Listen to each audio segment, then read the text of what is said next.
golden nuggets that have made me apparently one of the top coaches in Europe. And I say that with some confidence because I've never networked, I've never marketed, I've never sold. All my work is referral. I'm very expensive and people keep coming back. So, you know, the KPIs, the indicators are pretty good. And I do that by doing exactly what I'm going to share with you today.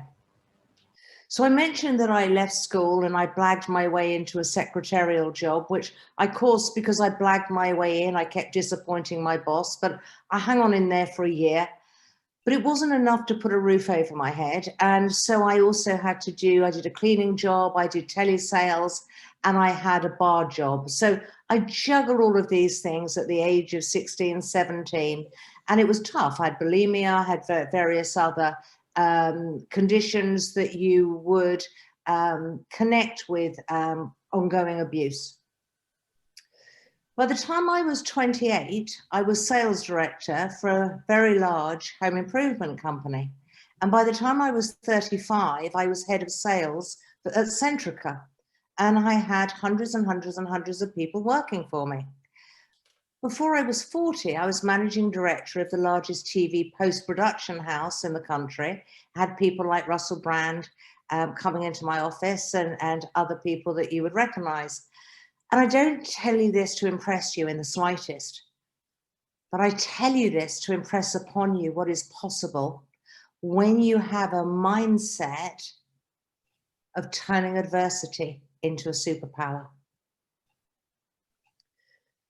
So let's just take a moment to think, and I can't obviously work with you individually here, but I'm curious to know, what is it that you really, really want right now in your life? What have you spent all day trying to learn? What is it that's not right in your life and that you want to overcome? And if you've got pen and paper, as I can see Louise is there, make a note of this. Because when you get really, really clear about what you want, things start to change. Most people that I meet initially are quite woolly about what they want. And the brain doesn't like generalizations. So get specific. And, you know, an analogy that I would use is when we go into a restaurant, are you the person that has a look round, the maitre d' invites you to the table, and then you say, no, I don't want the menu, just give me the slops from the kitchen. Whatever's there, that's fine. Or do you peruse the menu and decide exactly what you want, how you want it cooked, how you want it served, and order that way? We tend to be one or the other. We're either needless, wantless, and we take what's dished out to us, or we're very clear and specific about what we want and how to ask for it. And I want you to just take a moment to decide which camp you might be in. Because if you're in the camp that says, you know what, I don't really know what I want, but I know it's not this, by the end of today's presentation, I'm hoping that we'll have addressed that and got you quite a few steps further towards clarity. So adversity right now is everywhere. And in my opinion, it is only going to get more so. This isn't just COVID, there's a whole political reset, there's a whole global reset that's much needed. But where there's adversity, there is always opportunity. And if you think about it, Warren Buffett's the first one to tell you that 50% of the top Fortune 500 companies were actually created in a depression, not just a recession, a depression. You see, what will happen in this phase is that some of your competitors will go to the wall. Not everybody's going to survive. But we've got to look at what is the mentality of not just a survivor, but a thriver. Those of you that watch Richard McCann, you cannot possibly have been untouched by his ability to thrive in all of those peaks and troughs that he has encountered. And whilst he's amazing and has my utmost respect, he's not special. He's no more special than you, or you. We all have this incredible gift if we know how to channel it. So let's start with your why. Your why is your purpose. Now, bearing in mind that I coach very, very successful people, generally high net worth people, they're very demanding. They often come to me and they say, well, look, Michelle, I've got everything in life, but I don't have a purpose. It's the most common sentence I hear. Right now, I'm asking you why you do what you do. And I want you to turn that up to a 10. The why in your purpose has got to be full on. The greater the adversity, the greater the why needs to be. Why? Because as soon as you hit a hurdle, if your why isn't huge and pulsating and exciting you, you're going to fall over. Okay? So why are you showing up today? Not just at this session, why are you showing up at the expo? Why are you doing what you do in business? When you get those compelling whys, you won't need motivation. You'll bounce out of bed because you will be operating from inspiration. Inspiration is what comes from the inside out. It's taken from the word in spirit. And when we ignite our spirit, we ignite magic. That doesn't mean we don't have to work for it. We do. We still have to be smart. We have to think smart. But when you've got that fire in your belly and you're living in a wholehearted existence, things change. It won't be so tough. It won't be so scary. It won't be so difficult. Now, you'll hear me talk about the universe today. That may be a stretch too far for some of you. Most of my clients, I work with heads of banks, I work with CEOs, I work with presidents of countries. They phone me up or they email me. When we have our first conversation, most of them say, I want you to coach me, but I don't want any of your voodoo la-la crap. That's the kind of thing I hear every day of the week, okay? After 2 sessions, almost everybody's asking me for some of my la-la. And so I'm going to share a bit of it with you. But on the understanding, I don't want you to believe a word I say. I want you to go and test this for yourself, and I guarantee you'll get immediate results. That's a pretty bold statement. And I can give you that statement because I've worked for 40,000 plus hours with incredibly demanding individuals who don't believe any of this stuff, who now lead their life by it. You know, I'm called the fairy godmother, and the reason that they call me the fairy godmother is because I introduce people to magic, and it's there for the taking. Resilience is one of your key skills right now. Resilience is your ability to bounce back. Do you know how you build your bounce back? How you build that muscle? It's all of the challenges that you've overcome in your life. Every single one, big, small, medium, they've all brought you to this place, and you're wiser now than you've ever been. You're more experienced now than you've ever been. And your resilience is greater than it's ever been. And if you don't think that your bounce back is as good as it could be, I'm going to give you some tips on how to max that out today.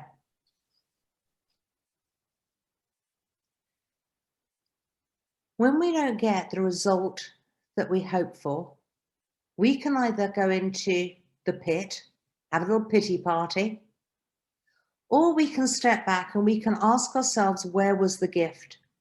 There is a gift in everything. And I want to encourage you to program your mind to always look for the gift. Everything has got pros and cons, everything. There is nothing you're going to throw at me that hasn't got a con or a gift. But what are you actually focusing on? Because your mind creates your feelings, creates your actions, creates your outcomes. So if you control your focus, can you see how that's going to control how you feel? And then how you act and what you achieve. Because if you become an opportunity spotter, naturally, doors are going to open for you. This situation that we're in globally is opening doors. It's not just closing them.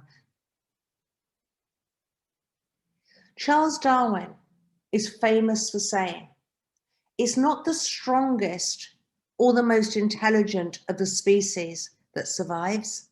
It's the most adaptable. And boy, oh boy, do we need you to be adaptable right now.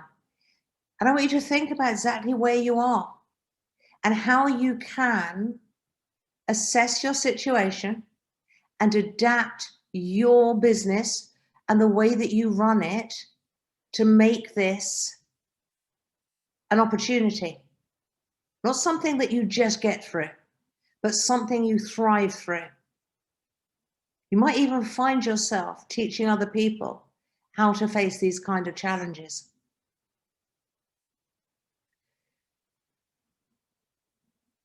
I'd like to invite you to be a palm tree, not an oak. Those of you that get out in nature, and I hope that's all of you because it's really good for your stress levels. Nature actually cleans up your energy.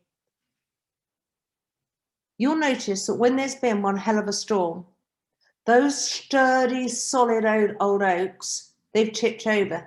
The roots are out of the ground. But what do we do when the storm comes? We brace ourselves, we go rigid. That's not the way to do it.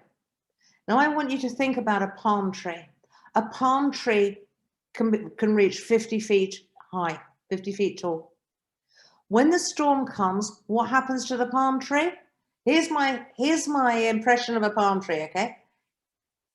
It bends. Now, I'm not flexible. I'm nearly 60, so I can't quite flex it down to the floor, right? But a palm tree can. And so can you emotionally, intellectually, and spiritually. You bend and you go with the flow. Do not try and force yourself against the direction of the flow. Am I making sense? When you force yourself against the direction of the flow, you're going uphill. Literally, it's an uphill battle. You're going to be in stress. You're going to be exhausted. You're going to feel like you're failing. It's going to impact your health, your relationships, probably your bank balance and your business longevity. When you're able to see the storm and lean into it, it will be completely different for you. It'll be a completely different experience. So decide today, are you an oak, solid and rigid? Yeah, strong, but you can be tipped up.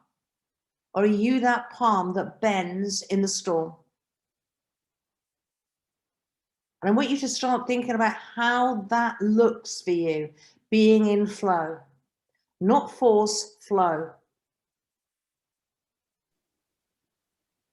I want to ask you, how much do you want this? How much do you want your goal? The thing that you wrote at the beginning of this presentation.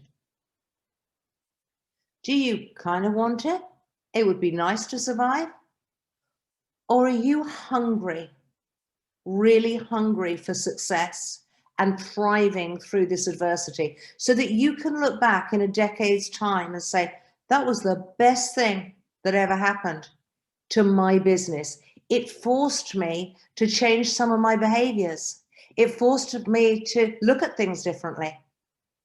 And my God, what a blessing. You see, I mentioned that I was adopted and that I had a pretty shitty childhood. What I didn't mention is that I had a breakdown when I was 40. I met my real father and I'd been told a lot of lies about him. So I had no expectations. I actually thought he was sort of an illiterate tramp, I suppose, who just abandoned me. And I walked into the restaurant having done no prep whatsoever. And it was like sitting there looking at my double. We had exactly the same taste in food, music. We have identical hands. He's a boxer. Look at these, the least feminine hands you're ever going to see. But it derailed me, completely derailed me, because everything I thought was true wasn't. So I had a breakdown, and I'm not talking about a little bit of a blip. I'm talking about 3 weeks in the Priory, and I'm talking about 3 months basically sleeping on a sofa, rocking backwards and forwards. That was the best thing that ever happened to me. It's nearly 20 years ago now. That's where I learned not to force anymore. It's where I learned flow. It's where I learned spiritual awareness as well. It's where I changed my trajectory, and I came out of business, and I was so disillusioned with therapy, having spent tens and tens of thousands of pounds over the years, that I went around the world. I spent every penny I had, and I borrowed a whole load more, to work with the good and the great. And I was mentored by Oprah Winfrey's therapist, Wyatt Webb. I worked with Dr. John Demartini. I've worked with Richard Bandler. I've stood shoulder to shoulder with Tony Robbins. I've worked with Shaman. I've done the campfire thing. I've straddled the whole lot. And I've spent 20 years doing that. Had I not had that breakdown, had I not had to face that potential bankruptcy, homelessness, you name it, I wouldn't be where I am now. So I'm not speaking about this from an academic perspective. I'm speaking about this from a heartfelt place. And I teach people every day to use the adversity in their lives, and some of it is pretty tough and grim, to become a superpower. But you've got to start asking yourself what you're focusing on. Are you focusing on what you do know or what you don't know? Are you focusing on what you can control or you can't control? There's a lot of stuff that's out of our control at the moment. It would be very, very easy to get infatuated with what you can't control and get scared. But if you focus on what you can control, you're going to be empowered. Do you focus on what you're good at or what you're not good at? Every day, I want you to go to bed with a pad and write 5 ways that you've impressed yourself today. Why do I want you to do that? Because you're going to build greater confidence and self-esteem by using that evidence on a daily basis. As this crisis gets bigger, we're going to be called, our resources are going to be called up. You are going to need to focus your mind and put your blinkers on. What am I focusing on? Am I focusing on the positive, what I can affect, what I can impact, what I do want, what I can do well? And what am I going to focus on? What I can't do, what I don't want? Because those people are going to be as clear as the nose on your face. They're going to be split into 2 groups. You're already seeing it now. Empowerment means you focus on where you have power to influence things. And if you're sitting here right now, you've almost certainly got some form of business or dream that you are wanting to move forward. Without channeling your mind correctly, it's very unlikely you're going to get to where you want to be. Now, there's 3 stages of learning and of life. There's our comfort zone, and we all know the comfort zone. That's where we party and play. We love it. It's great, but you don't grow and you don't learn. The next part is your stretch zone.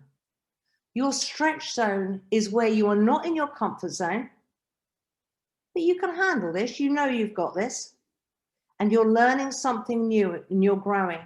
And a human being's second highest value, first is survival, the second one is evolution. When we stop growing and evolving, we start dying. Comfort zones get smaller and smaller and smaller, and we become less and less audacious. Our courage leaves us. Now, the third place that we've got the comfort, the stretch, the third zone is the panic zone. And the panic zone, you'll know this one because you will be in overwhelm. You will be in fight, you'll be angry, maybe with yourself, You'll be irritable. So you've got your fight, you've got your flight, you'll just want to disappear. You probably can't, but you can flight into a bottle of wine or a Netflix series or God knows what else, okay? And then you've got freeze. Freeze is your overwhelm. That's why you're looking at this computer screen and you have not got a Scooby what you're going to do. You've just shut down. Your nervous system has unplugged, okay? Now, I want to encourage you to, on a daily basis, ask yourself, am I in comfort, stretch, or panic? If you're in comfort for too long, look, give yourself a weekend of comfort, but during the week when you're working, I want you in stretch. I want you to be mindfully in stretch. What did I learn today? How did I grow today? What is the one thing I did today that I'm never going to repeat? What's the one thing today that I could have done better? Not to beat yourself up ever, no good will come of that, but to learn. We constantly want to be evolving, becoming a better version of ourselves. Now, the brain works on evidence. Those of you who are confident, you're confident because when you do something well, you recognize it, even if it's just for a moment. Wow, look at me, look what I just achieved. Oh, cool, I did it. Those of you who lack confidence, it's because when you do something well, you brush it away. Thank you, Lily. You brush it away as though it means nothing. So if you want to be more confident, you must focus on what you are doing well. Now, if you're doing something badly, and that means you're not getting the results you want, you don't beat yourself up, ever. You simply look at how you can adapt or delegate. You can't be good at everything, nobody is. And rather than think you should be, work out where your real talent is and become brilliant at it. I am useless at pretty much everything other than coaching and music trivia. Because I've spent 20 years obsessed about learning about the human form, the mind, the body, the spirit, the soul, the gut, how we get the best out of ourselves. And it doesn't matter that I can't cook, sew, and I'm a terrible parker. I don't care. If I need those things doing, I get them done. Become an expert. People pay for authority and expertise. It doesn't matter what business you're in, you're solving a problem. If you own a restaurant, you're solving a problem. Where do we go for dinner tonight? If you're a carpenter, you're solving a problem. Somebody needs some shelves put up. The bigger the problem, the higher the price tag. Recognize very clearly what problems that you are solving and make sure they're in your marketing. Make sure people know what you're going to solve. They don't even need to know how you're going to do it. They need evidence and they need to believe that you are going to solve their problem. So remember I said the brain works on evidence. And earlier I said to you, I want you every evening to write down 5 ways you've impressed yourself. So you're getting current specific evidence that you're impressive. How do you think you're going to feel after a few days of doing that? The more you do, by the way, the better, the stronger the more powerful it's going to be. Remember I promised you instant results, okay? I promise you, you do these exercises, they will work.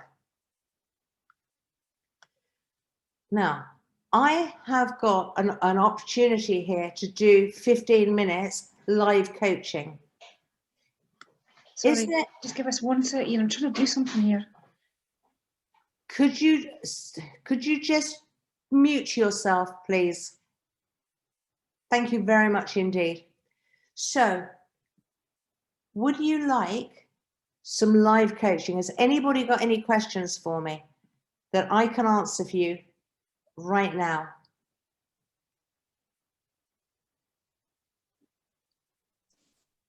Anything at all, just you can type it in the chat box if there's anything that you have got going on for you, because I've got plenty of things that I can talk to you about, but I want to make sure that it really is honing in on what you need most.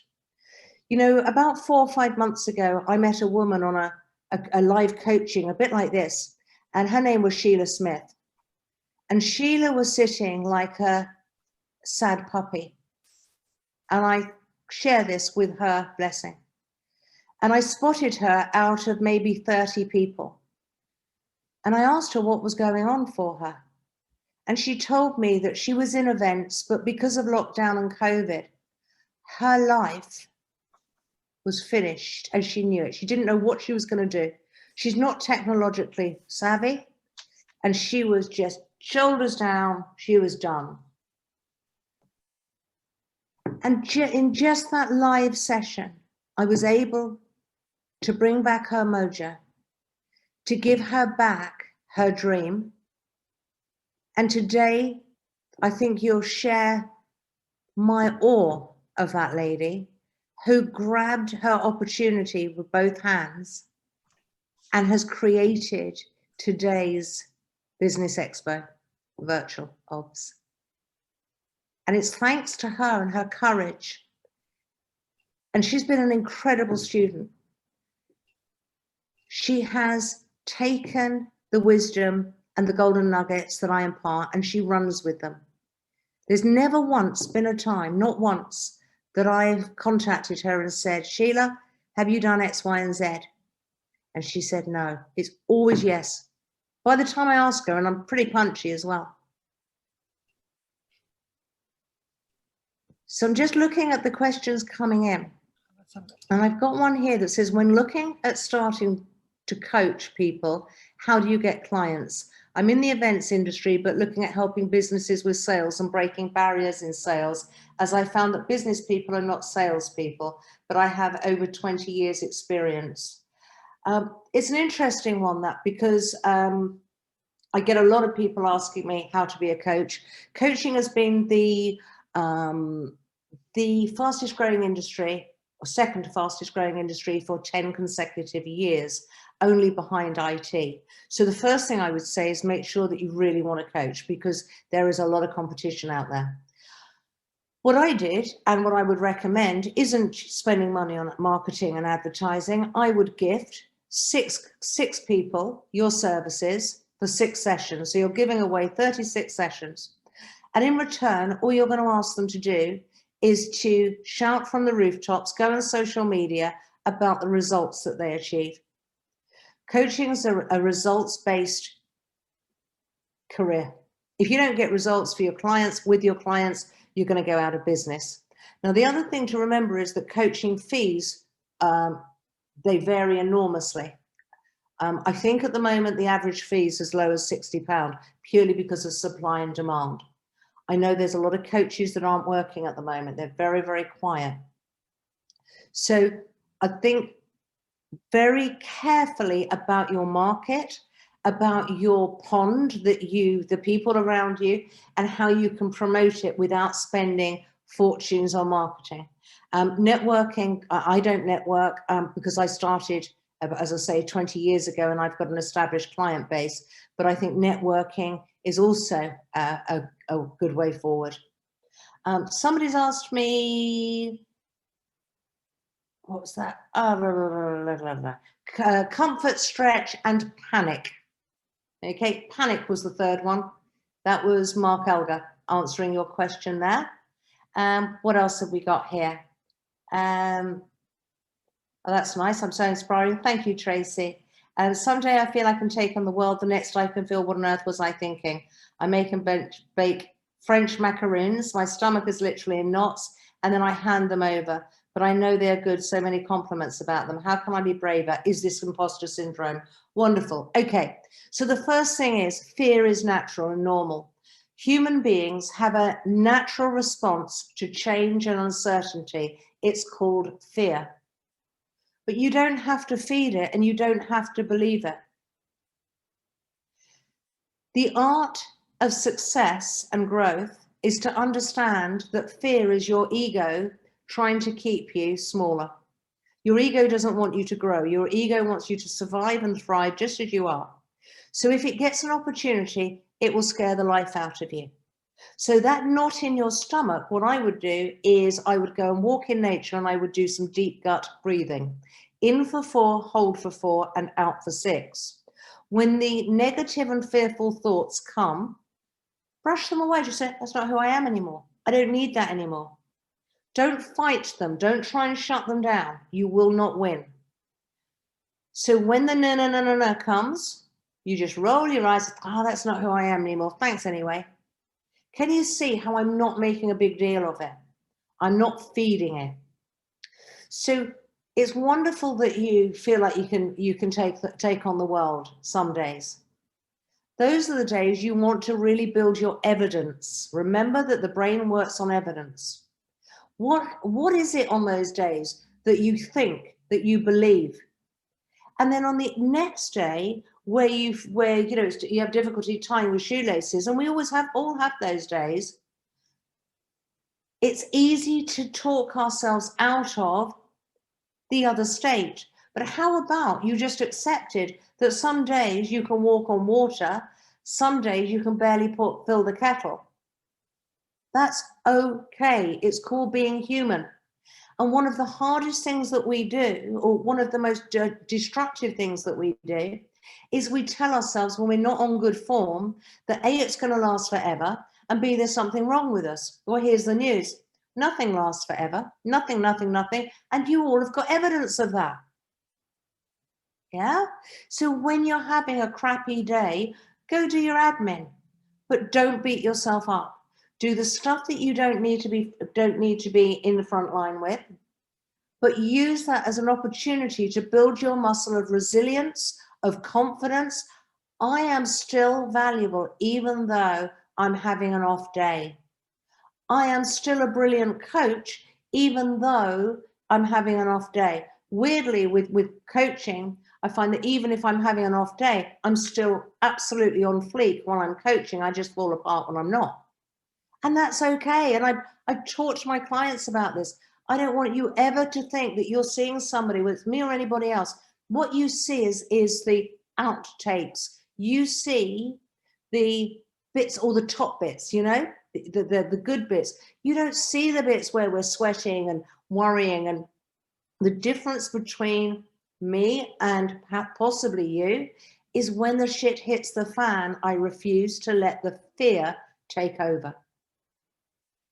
And it is one of the best pieces of advice I can give you. Every thought takes you further away from or further towards who you want to be.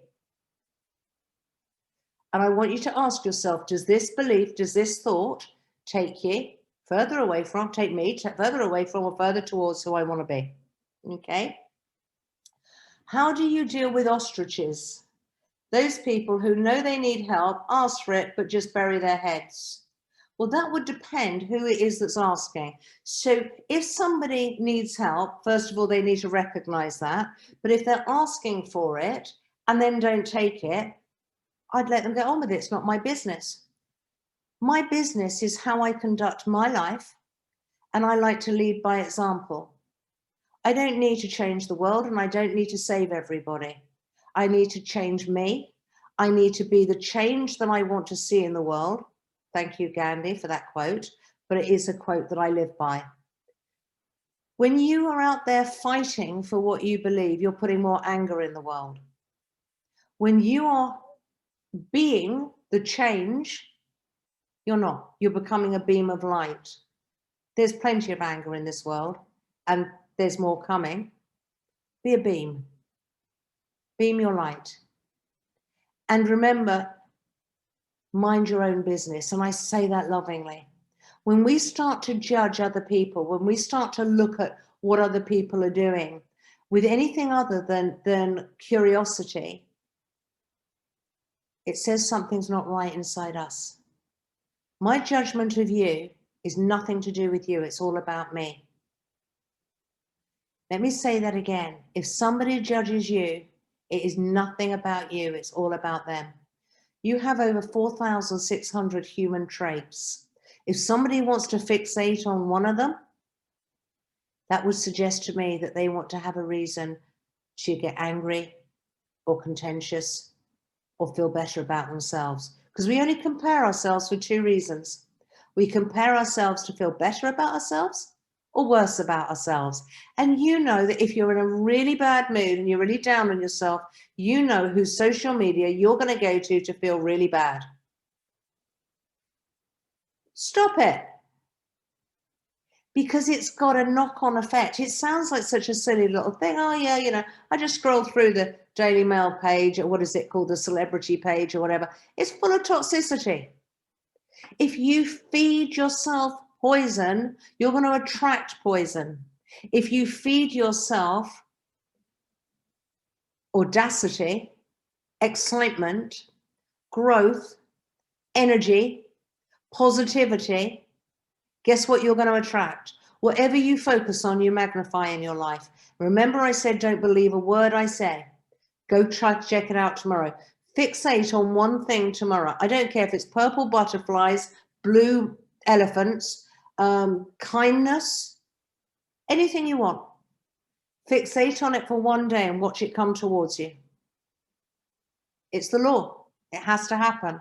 So when you're in a toxic zone, and this includes people around you, you're actually attracting your vibe. It will change the energy around you. Do I believe in the law of attraction? Well, is the Pope Catholic? I live, breathe, teach, preach the law of attraction. I don't believe that it's very well communicated. I think The Secret tells you half of it.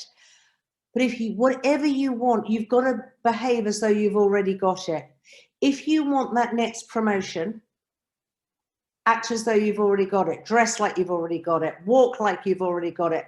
What do you need to learn in order to take that step up? What, you know, if I was, let's say Tony Robbins asked me to be CEO of Tony Robbins & Co., what would I need to know that I don't know now? Now, supposing that was my goal, I would be learning it now. I would be behaving as though I already had that job.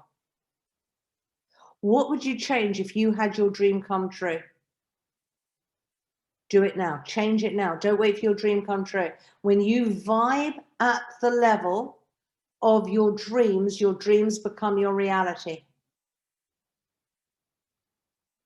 Thank you for asking me that question. I promise I didn't pay anybody to do that. Overwhelm sounds better than panic. You shouldn't be in overwhelm. You shouldn't be in panic. Well, let me tell you what happens. When you go into panic, overwhelm, or fear, your prefrontal cortex shuts down. Your prefrontal cortex is logic, learning. Okay?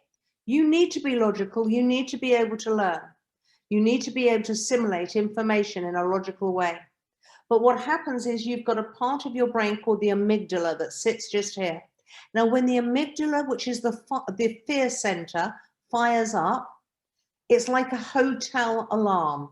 And you know how they sound, right? You're in your hotel room. Doesn't matter what you're doing. You're not going to continue doing it when you got the hotel alarm, right? That's exactly the same as you when you are going into fear, panic, or overwhelm. You are going to shut down the faculties that you need, and you're going to fire up the very thing that is going to propagate more panic, more overwhelm, and more rabbit in a headlight syndrome. Okay? There are some things you can do to re-regulate, excuse me, your amygdala. Breathing, remember I taught 4-4-6. So in for 4, hold for 4, out for 6. Do that as much as you can. You want your belly to be full of air, and you want to be breathing out to the side, so your ribs are moving to the side. Your breathing tells your physiology, your nervous system, and your brain what state you're in. So if you're shallow breathing, your brain thinks that you're in danger. If you're in danger, it's going to shut down the prefrontal cortex. It's going to fire up your alarm system, and you're going to be scared. You're going to be in overwhelm and panic.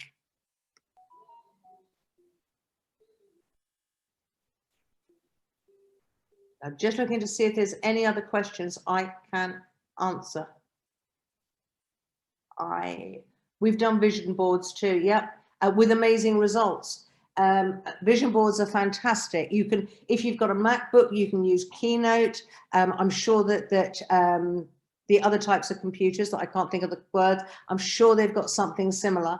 You can actually put together something on your screen that you can meditate on that's going to flash up all of the words and symbols that relate to what it is that you want to create. I highly recommend that. The more you focus on your goal, the more you're going to bring it towards you. But remember, you have to take action. I love Chimp Paradox book. Chimp Paradox is a great book. I'd recommend that to anybody who wants to understand more of how to use your brain. Apparently they're teaching it in schools now. Alley bloody you, yeah. It's amazing, you know, we get taught algebra, but not how to self-care, not how to show compassion, not empathy. It's quite extraordinary. Right, now that puts me on 44 minutes. And I think that's, I have 45 minutes, unless anyone's going to pop in and tell me differently. I think I am about to run out of time, but if you've got any more questions, just pop them down there, and I will record something and put it on the stand. I'm sure I can do that, or people can do that for me. We've got a few more minutes, Michelle, if anybody's got any questions. I see Jill's just popped up. Hello, Jill. Thank you, Sheila. Has anybody got any questions? Well, you should try running multiple live events. We're not allowed to enter the panic zone. You're absolutely right, Simon. I used to work for the boat shows. You remember I said my first job was secretary? Well, that I blagged, but it was actually working for the boat shows. I used to be part of organizing the boat shows all around the world. Trust me, I used to panic a lot. Those were the days before I understood how the brain works. Which books would you recommend? Okay, so if you want, let's start with something spiritual. So I would start with Making the Shift by Dr. Wayne Dyer. He's an extraordinary guy. Sadly, we lost him about 5 years ago, but incredible voice as well. And I would really encourage you to fall in love with audiobooks. Audible is a great service. So I think that the 6 Agreements is a fantastic book. We then have, I'm going to say Love Addiction. I've got a sense that somebody who's showing up here has got love addiction. So I'm just going to throw that in. It's a bit random, but intuitively. Love addiction is where you keep on returning to the same relationship but a different person, and you're love bombed and you fall in love with the ideal, not the real person. And that's extremely painful. It's a book by Pia Melody. What else would I suggest that you read? The Chimp Paradox is a great book. The Monk Who Sold His Ferrari, if you want something that's a little softer. It's a lovely book.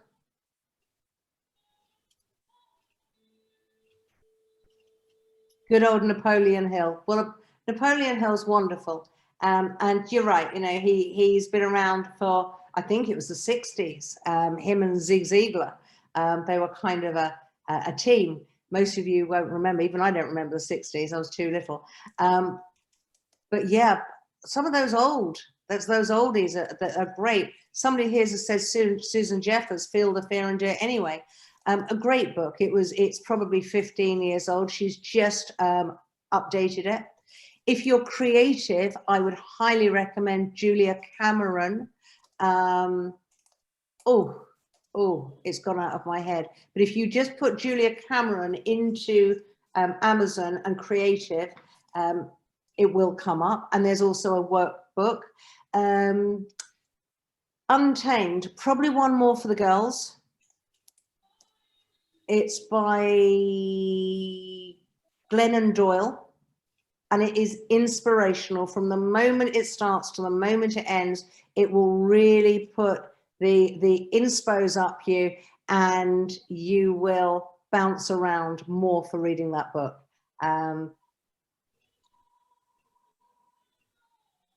Thank you. The Artist's Way. Thank you, Donna. There we go. Me and memory. That's what happens when you're postmenopausal, ladies. You've got that to look forward to. Your mind just blanks out. Okay. So if there isn't any questions or anything else that we want to help with, anybody need any help with anything? No? Okay. Michelle, thank you very much, not just for this session today, not just for all the hard work that you've put in helping me to pull it together, but for actually getting me to this place. We've got an awful lot more work to do, so you stuck with me for quite some time yet.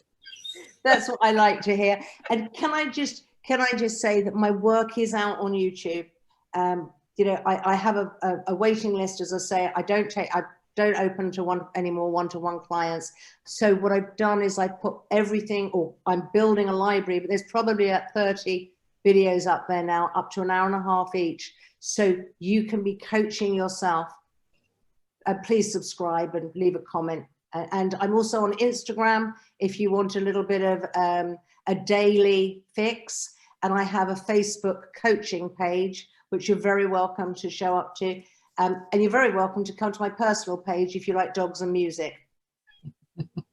Thanks, Sheila. Okay, so coming up next, between 5 and 6, you really don't want to miss this.